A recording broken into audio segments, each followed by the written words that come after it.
பிஜேபியை பூச்சாண்டி காமிச்சு ஓட்டு வாங்கணுங்கிறது இவங்களோட ஐடியா. தேர்தலுக்கு முன்பாக 5000 ஒரு இம்பாக்ட் தானே ஏற்படுத்தும். அது எப்படி மைனஸா இருக்கும்? அந்த 5000 ரூபாய் யாரோட பணத்தை எடுத்து கொடுக்குறாங்க? விஜயதாரணி அவர்களை முதலமைச்சராக நாங்க எப்போ பார்க்கறது? பெண் குழந்தைகள் ஆண் குழந்தைகள் என்று பாரபட்சமின்றி இந்த குழந்தைகள் மேல நடக்கக்கூடிய வன்முறைகளை பார்க்கும் பொழுது தேர்தலுக்கு பிறகு எடப்பாடி பழனிசாமி மாற்றப்படுவாரா? எஸ்பி வேலுமணியை முதலமைச்சராக ஆக்கிறதுக்கு ஒரு திட்டம் பாஜக இருக்கதாகவும் ஒரு குற்றச்சாட்டுகள் இருக்கு. நாங்கள் ஏன் உங்களுக்கு ஓட்டு போடணும்? இந்த மாதிரியான வெறுப்பு அரசியல்கள் தமிழ்நாட்டுக்குள்ளே வந்துருமோ அப்படின்ற ஒரு பயமும் இருக்கு. தேமுதிக உங்களோட இருந்தாங்க, இப்போ அவங்க உங்களோட இல்லை. இப்போ இவங்களோட சேர்ந்ததுனால உங்களுக்கு பலமா பலவீனமா?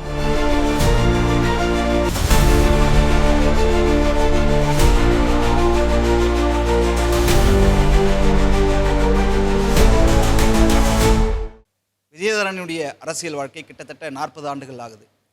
பாஜகவில் இணைந்திருக்கீங்க. பாஜகவில் இணையும் போது நீங்க சொன்னது சட்டமன்ற தேர்தலில் போட்டி இல்லை அப்படின்னு. இப்ப சட்டமன்ற தேர்தல் களம் வந்துருச்சு. சட்டமன்ற தேர்தலில் போட்டியிடலன்னு சொன்னேன். இப்போ அவங்க கேட்டாங்க, என்ன போட்டியிட சொன்னாங்க, ஆனால் நான் வேண்டான்னு சொன்னேன். ஏன்னா அப்பதான் நான் மாறி ஒரு மாசம் தான் ஆச்சு. ஒரே மாதத்தில் மக்களுக்கு புரியாது இல்லையா இது மாதிரி. அதுவும் இல்லாமல் காங்கிரஸில் ரொம்பவே நிறைய துயரங்கள் துன்பங்கள். 4வது முறை சீட்டு கிடையாது, பாராளுமன்றத்துக்கும் நிறுத்த மாட்டோம். சட்டமன்ற கட்சி தலைவர் 2 முறை ஜெயித்தேன், 2 தடவையும் தரமாட்டேன்ட்டாங்க. 3வது தடவை ஒரு ஆப்பர்ச்சுனிட்டி வருது, வாய்ப்பு வருது இவரை தலைவராக்குறது. இப்போ இருக்கிற சில பேர் தலைவராக்குறது. அந்த வேக்கன்சி வரும்போது 3வது முறையும் அந்த வாய்ப்பு மறுக்கப்பட்டுச்சு. அப்போது எதுவுமே ஆக்க மாட்டேன், 4வது முறை சட்டமன்ற தேர்தலுக்கும் நிறுத்த மாட்டோம் அப்படிங்கிற ஒரு நிலைப்பாடோடு பிடிவாதமாக இருந்த காங்கிரஸ் கட்சியில் கூப்பிட்டே சொல்கிறாங்க இந்த மாதிரி. அப்போது நம்மளுடைய அரசியல் பயணம் என்பதே நான் தொடங்கினதே மக்கள் பணியாற்றுவதற்கு தான். அதில் தான் எனக்கு மனநிறைவு இருந்தது. அப்படி இருக்கும்பொழுது அந்த சந்தோஷமே நம்ம கையை விட்டு போகுது. என்னுடைய விளவங்கோடு மக்கள்கிட்டருந்து என்னை பிரிக்கிற முயற்சி, என்னுடைய கன்னியாகுமரி மாவட்ட மக்கள்கிட்டருந்து என்னை பிரிக்கிற முயற்சி அப்படிங்கிறது எனக்கு நல்லா தெளிவாக புரிஞ்சுது. அப்போது நம்மளை சுத்தமாக இந்த அரசியல் வாழ்க்கையிலேருந்து மக்கள் பணியாற்றக்கூடிய தளத்திலிருந்து நம்மளை நகர்த்த போகிறாங்க. முதுகுலத்தூர் பாண்டி மாதிரியும் காளிமுத்து மாதிரியும் செல்லக்குமார் மாதிரியும் நம்மளுடைய வாழ்க்கையை அஸ்தமிக்கிறதுக்கான நடைமுறையை காங்கிரஸ் பின்பற்ற போகுது அப்படிங்கிறது தெரிந்தவுடன் தான் நான் எனக்கு டேர்ம் இருந்தும் கூட அதை ரிசைன் பண்ணிட்டு பாஜகவில் இணையிறேன். பாஜக ஒரு தேசிய கட்சி, எனக்கு ஒரு தேசிய கட்சியில் இணையணும் தான் ஆசை இருந்தது. அதனால் தேசியத்தை விரும்பக்கூடிய ஒரு கட்சியில் நாம் பயணிக்கிறோம் அப்படிங்கிற இன்னைய வரைக்கும் என்னை ரொம்ப மதிப்பாக மரியாதையோடு வச்சுருக்காங்க. இடைத்தேர்தலில் என்னை நிற்க சொன்னாங்க, ஆனால் நான் நிற்கலைன்னு சொன்னேன். ஏன்னா 1 மாதம் தான் ஆச்சு. இப்போ மக்களுக்கு வருது, என்னால் தான் வருது. அப்படி இருக்கும்பொழுது ஒரே மாதத்தில் கட்சி மாறியதோ சின்னம் மாறியது இதெல்லாம் மக்களுக்கு புரியாது.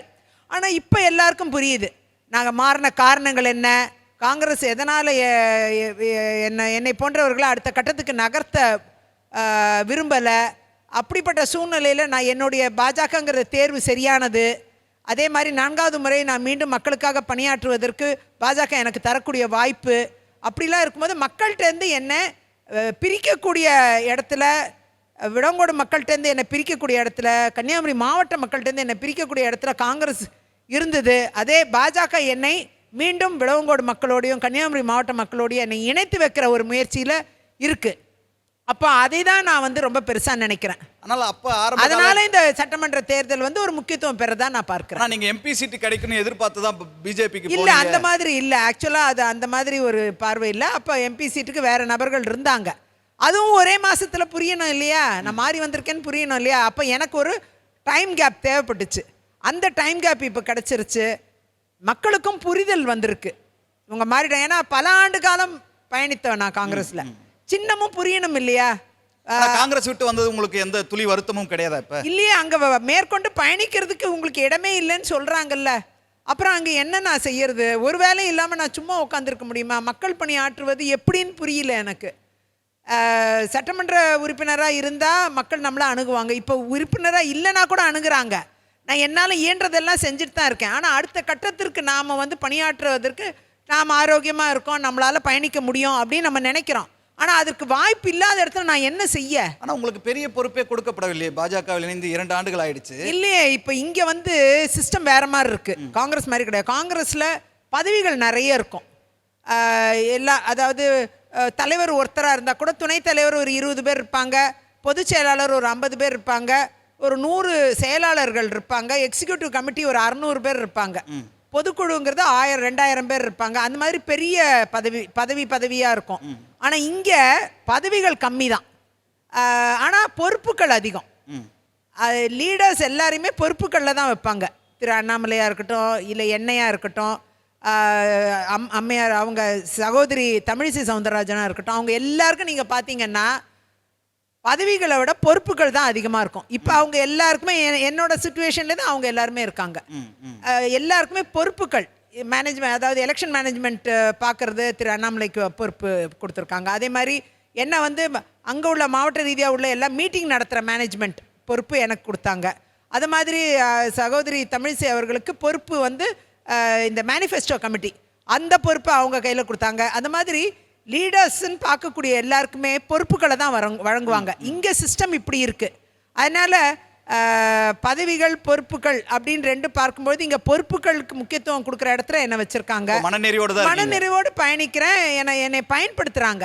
இப்போ ஊடகத்துறையில் பயன்படுத்துகிறாங்க. அதே மாதிரி ஒரு மீட்டிங்ஸ் இப்போ கிட்டத்தட்ட 1000க்கு மேலே மீட்டிங்ஸ் நாங்கள் எங்கள் மாவட்டத்தில் தெருமுனை கூட்டங்கள் நடத்திட்டோம். அப்படி இந்த மீட்டிங்ஸ்லாம் நடத்துகிற பொறுப்பை கொடுத்தாங்க.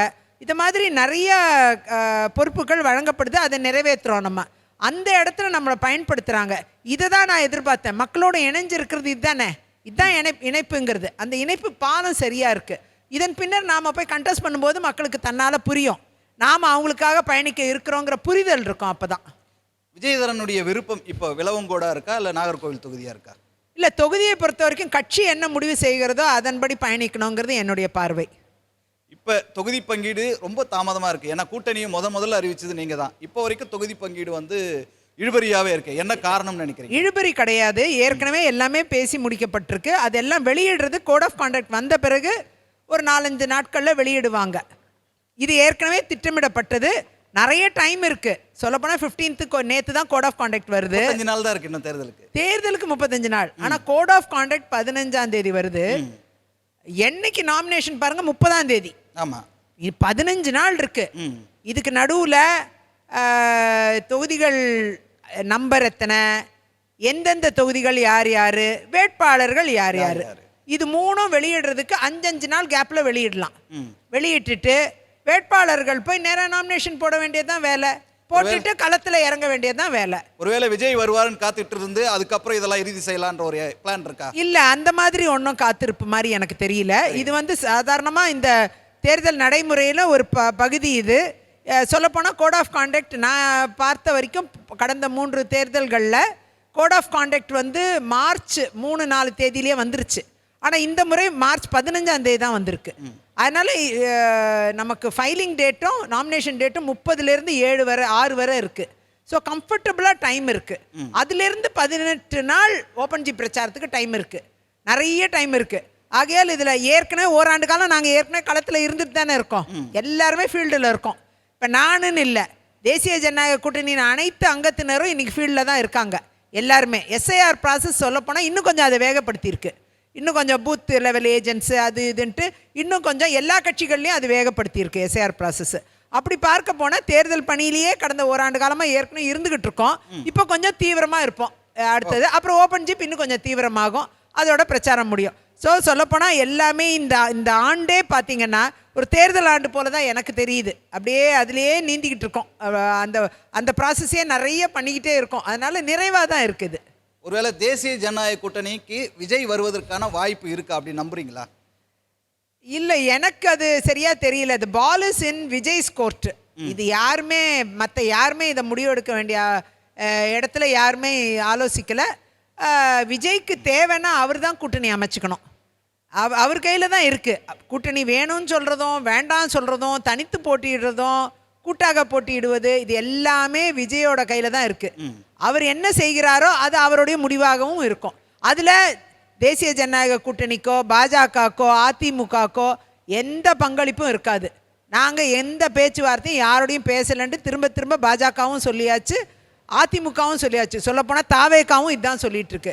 ஆகையால இதை பற்றின ஏஷியங்கள் அவசியம் இல்லை நான் நினைக்கிறேன். பின்னாடி ஏதாவது வாய்ப்பு இருக்கா?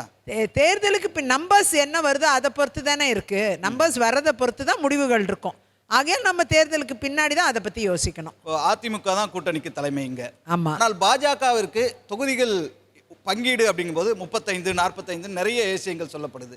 எவ்வளவு தொகுதிகள் இருக்கும் அப்படின்னு ஒரு கணிப்பு இருக்குமா? இல்லை, கணிப்பு எதுவுமே நம்ம இப்போ சொல்ல முடியாது. அது இன்னும் 2 நாளில் தானாகவே அவங்களே வெளியிட போகிறாங்க. ஆகையால் இந்த நம்பர்ஸுங்கிறது சுமூகமாக பேசி முடிக்கப்பட்டிருக்கு. அதெல்லாம் வெளியிடுறதுக்கு கூட 2 நாள் ஆகும். வெளியிட்டுருவாங்க ஷார்ட்லி. உங்கள் நிகழ்ச்சி இப்போ வெளில வரதுக்குள்ள அது வந்துடும். பாஜக நிலைமை இதில் ஒப்பிட்டு பார்க்க முடியுமா? காங்கிரஸோட நிலைமை எப்படி பார்க்குறீங்க? திமுக கூட்டணியில் ஒதுக்கப்பட்ட இல்லை, அவங்களுக்கு 28 அதாவது ஒரு 3 சீட் இன்க்ரீஸ் பண்ணி கொடுத்துருக்காங்க.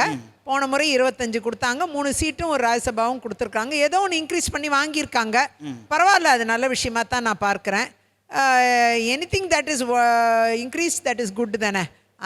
பார்ட்டிக்கு அது ஒரு சாதகமான சூழ்நிலையாக தானே நம்ம பார்க்கணும். அதிமுக தான் கூட்டணிக்கு தலைமை அப்படின்னு சொல்றீங்க. ஆனால் வந்து அமமுக டிடிவி தினகரன் என்ன சொல்றாரு? பாஜக மூலம் தான் நாங்கள் தொகுதி பங்கீடு செய்வோம்னு சொல்றாங்க. புரட்சி பாரதமோ தமாமுகவோ ஐஜேகேவோ தமாகவோ எல்லோருமே வந்து பாஜக தான் கூட்டணியில் நினைச்சிருக்கு. ஆனால் பியூஷ் கோயல் முன்னாடி தான் டிடிவி தினகரனும் வந்து ஜாயின் பண்றாரு. அப்போ இந்த கட்சிகளுக்கெல்லாம் இப்போ வந்து தொகுதி பங்கீட்டில் தொகுதிகளை ஒதுக்கீடு செய்ய போகிறது பாஜகவா அதிமுகவா?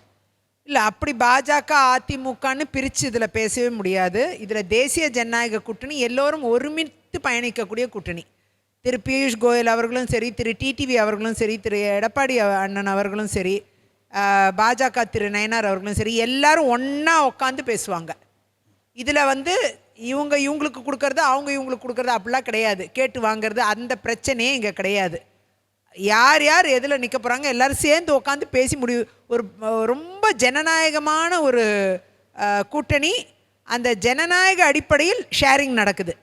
ஸோ இதில் வந்து பெரிய மாற்று கருத்துக்கள் வரல பாருங்கள், எதுவுமே வரல. இதே திமுக கூட்டணியில் எவ்வளோ மாற்று கருத்துக்கள், கம்யூனிஸ்டுகள் எவ்வளோ போராடுறாங்க. அவங்களுக்கு நிறைய கொடுக்குறீங்க, எங்களுக்கு கொடுக்கல. அதாவது திமுக கொடுக்குற இடத்துல இருக்குன்னு காமிக்கிறாங்க. ஆனால் தேசிய ஜனநாயக கூட்டணியில் அப்படி யாருக்கும் கொடுக்குற இடத்துல வாங்குற இடத்துல இல்லை. எல்லோரும் ஒன்றா உட்காந்து பேசி முடிக்கிற இடத்துல இருக்காங்க. இதுதான் கூட்டணிக்கு அழகு. கூட்டணினா என்ன? இப்படி பேசி முடிக்கிறது, சமரசமாக காம்ப்ரமைஸ்டாக பேசி முடிக்கிறது தான் அழகு.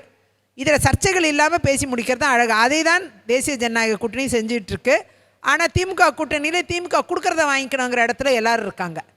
அதோடைய நிலைமையே வேற. ஸோ அங்கே தான் வந்து சலசலப்பு, அங்கே தான் விரிசல், அங்கே தான் போராட்டம். அப்படிப்பட்ட போராட்டங்கள் இங்கே இல்லை. காரணம், எல்லாரும் ஒரே மாதிரி நடத்தப்படுகிறார்கள். 2026 தேர்தல் காலத்தில் தமிழ்நாட்டை பொறுத்த வரைக்கும் பிஜேபியோட டார்கெட் என்ன? முதல்ல வந்து மக்கள் மனங்களில் இடம்பெற வேண்டும் அப்படிங்கிறதா, அல்லது பாஜகவை எல்லோருக்கும் போய் கொண்டு சேர்த்த பிறகு இங்கே வந்து செல்வாக்கான ஒரு கட்சியாக மாறணும் அப்படிங்கிறதா? மக்கள் மனதில் இடம் பிடிக்க வேண்டும்ங்கிறத தாண்டி மக்களுக்காக பயணத்தை தொடங்கிய தேசிய ஜனநாயக கூட்டணி மக்களின் பிரச்சனைகளுக்கு தீர்வு காணும் இடத்தில் இருக்கும். அதுதான் மெயின். அந்த இடத்துல அது வந்து சட்டம் ஒழுங்கை சீர் செய்வதாக இருக்கட்டும், பெண்களுக்கு எதிரான பிரச்சனைகளுக்கு தீர்வு காண்பதாக இருக்கட்டும், போதைப்பொருள் புழக்கத்தை கட்டுப்படுத்துவதாக இருக்கட்டும், டாஸ்மாக் விஷயங்களை குறைப்பதாக இருக்கட்டும், அந்த மதுவினால் பாதிக்கப்பட்டவர்களை மீட்டெடுப்பதற்கான ஒரு திட்டமாக இருக்கட்டும், இலவசங்களை கொண்டு சேர்ப்பதற்கான திட்டங்களாக இருக்கட்டும், மக்களை சேமிக்கும் இடத்தில் கொண்டு நகர்த்தி வைக்கக்கூடிய ஒரு திட்டமாக இருக்கட்டும், பொருளாதாரத்தை வளர்த்தக்கூடிய திட்டமாக இருக்கட்டும், அதே மாதிரி வேலை வாய்ப்புகளை அதிகப்படுத்தக்கூடிய இடத்தில் இருக்கட்டும். இது எல்லாமே பார்த்திங்கன்னா அது மாதிரி கல்வியை பொறுத்தவரை எல்லாருக்கும் ஒரு சேர உயர்ந்த கல்வி திட்டங்கள் வந்து சேரும். அதற்குண்டான திட்டங்களாக இருக்கட்டும். அதே மாதிரி இந்தியா முழுக்க போய் பணியாற்றக்கூடிய வாய்ப்பு நம்முடைய மக்களுக்கு கிடைக்கணும். அது நம்ம இப்போ கிடைக்காம இருக்கோம். அது வந்து கிடைக்கக்கூடிய குளோபலாக போனோம். உலகம் முழுக்க நம்ம போகக்கூடிய ஆட்களாக இருக்கணும். இந்த தமிழர்கள் வெறும் தமிழ்நாடை மட்டுமே அண்டி இருக்கக்கூடியவர்களாக இல்லாமல் உலகம் முழுக்க செல்லக்கூடிய இன்னும் அதுக்குண்டான வாய்ப்புகளை அதிகப்படுத்துவதாக இருக்கட்டும். இது எல்லாத்திலையும் கொண்டு சேர்க்கிற இடத்துல தேசிய ஜனநாயக கூட்டணி, அதிமுக தலைமையிலான கூட்டணி நிலைத்து நிற்கும். அதில் தான் நம்முடைய கவனம் அதிகமாக இருக்குமே தவிர இந்த கட்சியை கொண்டு சேர்க்கணும், அந்த கட்சியை கொண்டு சேர்க்கணும் அப்படிங்கிற திட்டமெல்லாம் இங்கே கிடையாது. எல்லோருக்கும் வந்து ஒரு நல்ல ஆட்சி வழங்கி எல்லார் மனங்கள்லேயும் இடம் பிடித்து மக்கள் நிறைவோடு நாங்கள் வாழ்ந்து கொண்டிருக்கிறோம், சந்தோஷமாக இருக்கிறோம் அப்படின்னு சொல்கிற இடத்துல நாங்கள் 5 ஆண்டு கால ஆட்சியை வழங்கக்கூடிய இடத்தில் இந்த தேசிய ஜனநாயக கூட்டணி தேர்தலை சந்தித்து அதிமுக தலைமையிலான ஒரு ஆட்சி அமையும் பொழுது நிச்சயமாக இந்த வெற்றியை நாங்கள் அடைவோம், வெற்றிக்கணியை பறிப்போங்கிறது இருவேறு கருத்து இல்லை. அந்த வெற்றிக்கணிக்கு பிறகு துணை முதல்வர், அமைச்சர்கள் அப்படிங்கிற டிமாண்ட் ஏதாவது இருக்குமா? இல்லை, அதெல்லாம் நம்பர்ஸை பொறுத்து இருக்குது. நம்பர்ஸ் பொறுத்து. ஆமாம், நம்பர்ஸ் என்ன இருக்கோ அதை பொறுத்து தான் அண்ணன் எடப்பாடியார் அவர்கள் முடிவு செய்வார்.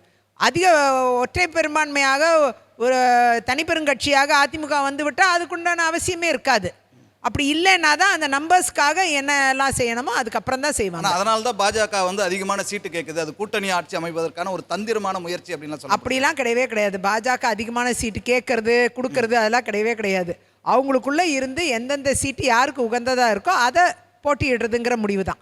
இப்போ சில சீட்டுகள் வந்து பாஜகவுக்கு உகந்ததாக இருக்கும், சில சீட்டுகள் அதிமுகவுக்கு உகந்ததாக இருக்கும், சில சீட்டுகள் அமமுகவுக்கு உகந்ததாக இருக்குது, பாமகவுக்கு உகந்ததாக இருக்குது. அப்படிப்பட்ட சீட்டுகளை பிரிச்சுக்கிறது அதுதான் சாதுரியம், அதுதான் ராஜதந்திரம். அதில் தான் வந்து எந்தெந்த சீட்டுகள் யார் யாருக்கு உகந்ததாக இருக்கோ அந்த பார்ட்னர்ஷிப்பில் கூட்டணியில் யார் யாருக்கு உகந்ததாக இருக்கோ அந்த சீட்டுகளை அவரவர்கள் நிற்பது, வெற்றிக்கனியை பறிப்பது அப்படிங்கிற அந்த திட்டம் என்பது சிறப்பாக நடந்துக்கிட்டு இருக்கு. விரைவில் உங்களுக்கு அதுக்குண்டான நம்பர்ஸும் சொல்லிடுவாங்க, எந்தெந்த தொகுதி யார் யார் எல்லாமே விரைவில் சொல்லிடுவாங்க. அதிமுக மேலே வந்து பாஜக சவாரி செய்து இப்போ மகாராஷ்டிராவில் நடந்த மாதிரி பீகாரில் நடந்த மாதிரி இங்கேயும் வந்து பாஜக வந்து அதிமுகவை கபலீகரம் செய்திடும்னு திமுகவில் இருக்கிற நிறைய அமைச்சர்கள் சொல்கிறாங்க. இதுக்கு உங்களுடைய பதில் என்னவா இருக்குது? திமுகவில் இருக்கவங்க அப்படி தானே சொல்லுவாங்க. அதாவது பாஜகவும் அதிமுகவும் இணைந்து பயணித்த 2021 தேர்தலை பாருங்கள், 42% வாக்குகளை பெற்றாங்க. அமமுக 7% வாக்குகளை பெற்றுச்சு. ரெண்டும் சேர்த்தா 49% வாக்குகள். 3% வாக்குகளை நாம் தமிழர் பெற்றாங்க. அதே திமுக 48% வாக்குகளை பெற்றுச்சு. பாஜக அதிமுக அமமுக இணைந்த கூட்டணியாக இருந்தால் அது 49% வாக்குகள். 1% வாக்குகளில் தான் ஆட்சி அமைக்குது திமுக. அமமுக சேர்ந்து இருந்திருந்தா இப்போ நான் சொல்றதெல்லாம் என்னன்னா, இவங்க சேர்ந்துட்டா அவங்களுக்கு பாதிப்பு, திமுகக்கு பெரிய பாதிப்பு. டீகோட் பண்றாதான், அது பயந்துட்டு தான் இவங்க இதை சொல்றாங்க, பாஜகவையும் அதிமுக பிரிக்கணும்ட்டு. விஜய் வந்து இப்ப வாக்குகளை பிரிப்பார் இல்லையா, அதே கணக்கு இப்ப இப்படி செல்லுபடி ஆகும். விஜய் என்ன வாக்குகளை பிரிப்பார்? அவர் ஒரு அன்டெஸ்டட் அன்ப்ரூவ்டா தான் இருக்காரு. ஆனா அவர் ஒரு சில சதவீத வாக்குகளை பிரிப்பாருங்கிறதுல எனக்கு மாற்று கருத்து இல்லை. அது யாருடைய வாக்குகளை பிரிக்கிறாருங்கிறதும் நம்ம பார்க்க வேண்டிய ஒன்று. அந்த அளவில் நம்ம இந்த தேர்தல் தான் அதுக்கு பதில். தனியாக நின்னா என்ன செய்வாருங்கிறது அவர் நிச்சயமாக அவர் ப்ரூவ் பண்ணுற பட்சத்தில் தான் எல்லாருமே அதை பற்றி விமர்சனம் பண்ண முடியும். அதுக்கு முன்னாடி நம்ம அதை முந்திட்டு விமர்சனம் பண்ணுறதுல அர்த்தம் இல்லை. தமிழ்நாட்டில் எப்போது தாமரை மலரும்னு நம்புறீங்க நினைக்கிறீங்க? தமிழ்நாட்டில் தாமரை மலர்ந்து கொண்டு தான் இருக்குது, அப்பப்போ மலருது. நிறைய உள்ளாட்சிகளில் ஜெயிக்கிறோம், சட்டமன்றத்தில் ஒரு 4 ஜெயித்தோம் போன முறை. அது மாதிரி இதுக்கு முந்தைய தடவை எல்லாம் பாராளுமன்றத்துலையும் ஜெயிச்சிருக்கோம், அமைச்சர்களும் இருந்திருக்காங்க. அது மாதிரி அவ்வப்பொழுது தாமரை மலர்ந்து கொண்டு தான் இருக்குது. இந்த முறை நிச்சயமாக அதிகமாக மலர்வதற்கான சாத்தியக்கூறுகள் இருக்குது. நன்றி மேம், நிறைய விஷயங்களை நிறைவான கருத்துக்களை சொல்லியிருக்கீங்க. மிக்க நன்றி. வந்து கருத்துக்களை பகிர்ந்து கொண்டு நன்றி மேம். நன்றி, வாழ்த்துக்கள்.